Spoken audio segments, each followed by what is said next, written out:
Welcome to Happy Tummy with Annalie. Hello mga kahapitami, di rin ba kumakain ng okra ang pamilya ninyo? Pues, itry ninyo itong recipe natin ngayon. Ito lang mga ingredients natin: okra, itlog, spring onions, garlic at ang ating red onions. I-mix lang natin ng mabuti ang itlog at spring onions at lagyan natin ng asin at kunting chichik.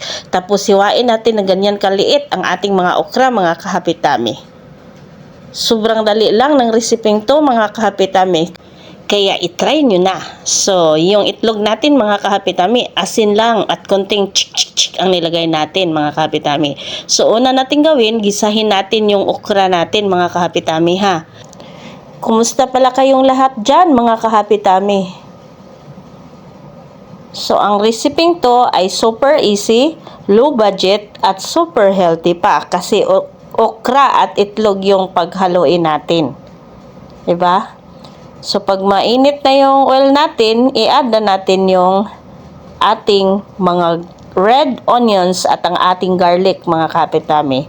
As usual, ukay-ukayin at hintayin nating lalabas yung aroma ng ating garlic at onions, mga kapitami. Yung mabangong amoy niya. Ukay-ukayan lang, halo-halo lang ng mabuti. Tapos, i-add na natin ang ating mga okra, mga kapitami. Wow, nakaka-excite ang resipeng to mga kahapitami. Sold na ang ulam natin. Ito lang ang ingredients natin. Palutuin lang muna natin itong okra mga kahapitami. At mamagikin lang natin itong okra mga kahapitami.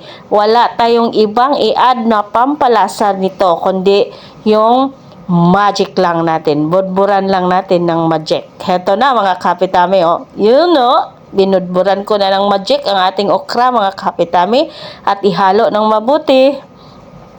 Yan. Tapos pag malambot na ang okra, i-add na natin ang ating binatil na itlog mga kapitami. So yan lang i-ano natin yung i-arrange natin yung okra natin mga kapitami para maganda tingnan. Yun. So, hintayin nating maluto yung isang side mga kahapitami. Ito na mga kahapitami, malapit na to.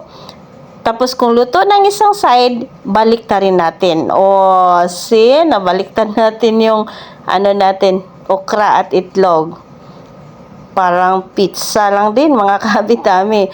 Tapos, isa lang natin sa mahinang apoy ulit ito. Palutuin natin ang isang, the other side sa ating okra at itlog mga kapitami. Wow.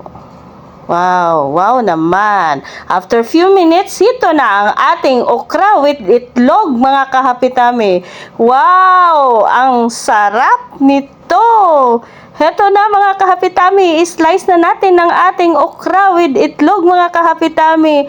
Wow, ganyan lang. Hiwain lang natin na parang pizza mga kahapitami. Oh, 'di ba? Wow, ang ganda tingnan. Siguradong masarap 'yan. Wow. Heto na, heto na. Tikman natin, tikman natin. Gutom na, gutom na.